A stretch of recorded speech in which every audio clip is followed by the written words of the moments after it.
L'invité du jour, animé par Stéphane Weiss. Bonjour et bienvenue dans l'invité du jour. Aujourd'hui, j'accueille Patricia Rutiman. Bonjour. Bonjour. Patricia Rutiman, vous êtes propriétaire du château de la Case, un vaste domaine de 23 hectares situé à Aiguillon. Alors, comment se présente la propriété ? Alors la propriété est constituée donc de bâtiments d'habitation de 700 mètres carrés, donc 500 qui sont déjà à jour et puis 200 qui restent à faire, et toutes les dépendances qui sont prévues pour un musée agricole, pour une salle d'écurie qui déjà a été transformée en salle de réunion, salle de manifestation. Et 12 hectares de forêt dont nous accueillons des daims, des chevreuils et puis un paradis pour toutes les autres petites bêtes. Un parc magnifique avec des arbres centenaires. Et il y a aussi sur la propriété un espace de détente avec une piscine, c'est ça ? Oui, qui est en projet, qui est prévu. Et puis notre projet pour 2013, c'est un parcours de santé pieds nus pour faire découvrir. Alors la bâtisse le château date du XVIIe siècle. Quelle est l'histoire du domaine ? Alors c'est un bien qui appartenait au duc d'Aiguillon. Donc à la Révolution, ces biens ont été dispatchés, puis un Bordelais, Jean Telon, a racheté ce domaine avec toutes les métairies, donc le château qui comporte 22 métairies, qui occupait tous les agriculteurs autour de la bâtisse, autour du château. Et c'est seulement après 1917 qu'ils ont été rachetés par la famille d'Adhémar de Vidrine et qui est resté dans les mains jusqu'en 1988. Et vous avez racheté, vous, en 2010. Donc c'est tout récent. C'est tout récent, oui. Qu'est-ce qui vous a poussé ? Vous êtes originaire d'Alsace, c'est ça ? Voilà, je suis alsacienne. Et puis ça nous Qu'est-ce qui vous a poussé à venir vous installer dans le Lot-et-Garonne ? C'est la nature, un coup de cœur, un passage. Et ce qu'on a retrouvé, c'est l'accueil des gens. On disait que les Alsaciens sont très ouverts, mais les Lot-et-Garonnais encore plus. On a vraiment tissé une belle famille d'amis et qui nous a fait développer donc cette activité, non seulement de chambres d'hôtes. Vous étiez déjà venu auparavant dans la région ou vous avez découvert le Lot-et-Garonne par hasard ? Par hasard. On était parti pour le Gers et puis on est parti sur le chemin du retour sur l'Alsace. On a trouvé ce coin un peu sauvage. Alors, encore. Vous aviez en Alsace aussi une grande bâtisse, je crois. Oui. Et vous aviez aussi une activité de chambre d'hôtes. Oui. Pourquoi avoir ouvert justement, avoir changé de région et puis aussi avoir ouvert à nouveau des chambres d'hôtes ici ? C'est l'ouverture vers l'extérieur, c'est pouvoir partager de belles choses. Et comme le château de la Case était fermé pendant 20 ans, on a voulu ouvrir ses portes et faire revivre ce lieu magnifique. Et la chambre d'hôte, c'est vraiment un produit pour dire on accueille l'étranger chez soi en tant qu'ami. C'est la formule. Alors posséder un domaine tel que le château de la Case engage une vie de labeur, j'ai envie de dire. On est toujours sur la brèche, il faut toujours aménager, restaurer, nettoyer, penser à des nouvelles activités. Comment est-ce que vous envisagez ce travail au quotidien ? Est-ce que c'est un plaisir ? Est-ce que c'est par passion ? Ou bien est-ce que c'est une activité comme on irait finalement au bureau ? C'est une activité, il faut travailler aujourd'hui.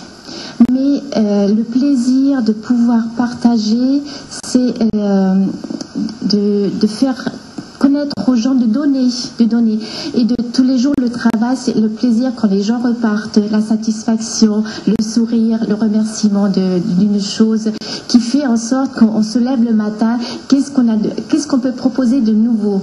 Et je me dis, les petits plus sont pour les grandes différences. Et le sourire qui est gratuit, c'est ça qui est le plus. Alors, vous avez repris le domaine en 2010. Il y avait, je crois, vous me le disiez hors antenne tout à l'heure, des aménagements à apporter. Quels sont les travaux que vous avez engagés ? On a tout d'abord nettoyé tout l'extérieur. On a aménagé de nouveau les terres agricoles qui sont en ce moment donc en production. On a nettoyé le parc qui était resté à l'abandon, la forêt après toutes les tempêtes, donc c'était un très gros travail d'espace vert.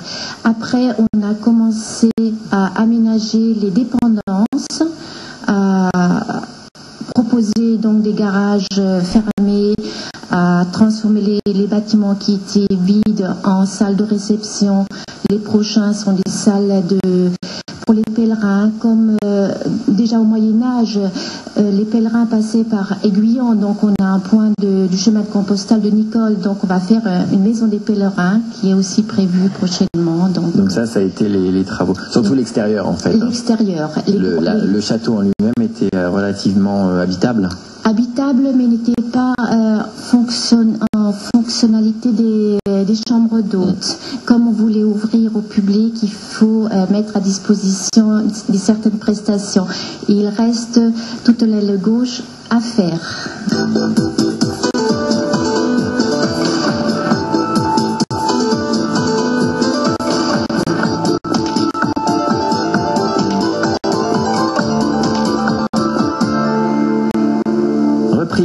De l'invité du jour sur Espoir FM avec Patricia Rutiman, qui est l'heureuse propriétaire du château de Lacazes, situé sur la commune d'Aiguillon. Patricia Rutiman, on le disait avant le jingle, vous possédez plusieurs chambres d'hôtes, il y en a 4 dans le château. Elles ont toutes une décoration et une atmosphère différente. Expliquez-nous comment vous les avez pensées. Les chambres ont leur nom sur les pierres.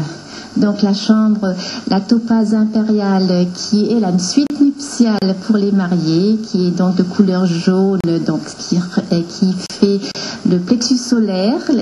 Après la turquoise qui apaise les esprits, et donc les autres, la chambre orange qui revitalise, et la chambre blanche pour ceux qui veulent avoir la paix. Pour être zen. Voilà, c'est ça. Les prestations que vous proposez sur le domaine, alors je crois que vous faites la table d'hôte. Je propose la table d'hôte, oui, avec des spécialités locales, mais aussi alsaciennes. D'accord. Je propose des soirées à thème avec les spécialités tout spécialement alsaciennes, la choucroute, le bédouf, les palettes, qui sont fort appréciées dans la région, ce que je remarque. Et voilà, on met à disposition aussi les salles en libre gestion pour les mariages, les séminaires. Ça, c'est une activité que vous souhaitez développer ? Elle est sur la voie, en très bonne voie. Il y a aussi une boutique, j'ai vu sur votre site internet. Oui. Il y a une boutique sur le domaine, c'est ça ? Sur le domaine, il y a une boutique de bien-être, donc des produits, je nommerai pas, donc qui font des produits de la nature que chacun peut avoir par la suite gratuitement si on est bien aiguillé. Et puis, donc, je le disais tout à l'heure aussi, le projet donc d'ouvrir une piscine, ça c'est pour cette année ? C'est pour cette année, oui. C'est une piscine chromothérapie que je soigne par les couleurs. Et donc, il y a aussi les différentes prestations de sauna chromothérapique et sauna finlandaise, spa. Au sein même du château. Du château, voilà. Ouais. Et dans une des chambres, il y a un spa. Il y a un spa et sauna, oui. D'accord. Donc il y a une volonté de proposer une panoplie de services de bien-être, c'est ça ? De bien-être, c'est pour ça, d'où le nombre des chambres d'hôtes, que 4 chambres d'hôtes, pour qu'on puisse venir se reposer, se ressourcer dans ce domaine. Ouais. On le disait, donc il y a les mariages, les séminaires, il y a aussi la fête du blé. Alors c'est quoi ça, la fête du blé ? Voilà, la fête du blé, il y a une association qui s'est créée sur le domaine, c'est les moteurs à papy. Donc comme il y a un musée agricole sur le domaine même, qui appartient à une vingtaine de tracteurs qui appartiennent à mon mari, et on se retrouve une fois par an, donc début juillet, sur le domaine en faisant les battages, en montrant les vieilles machines de toutes sortes. Et vous avez, je crois, beaucoup de projets encore sur ce domaine. Alors, est-ce qu'on peut savoir un petit peu ce que vous souhaitez créer dans les prochaines années ? La création, c'est-à-dire donc cette maison de pèlerin que les gens puissent passer pour passer à 15 €, puissent dormir et se doucher. Il y a le chemin le parcours de santé pieds nus aussi que je vais ouvrir pour la découverte du parc. Et, il y a un étang, je crois aussi. Il y a un étang, voilà, un étang naturel.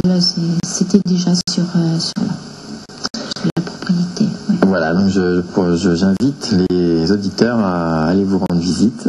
Oui, et j'en profite de cette émission pour remercier tous ceux qui m'ont jusqu'à présent supporté dans mon projet et qui croient en moi. Je vous remercie tous. Voilà, l'appel est lancé. On va donner l'adresse du site internet si les auditeurs veulent avoir un peu plus de renseignements. C'est www.ccmedcares.fr.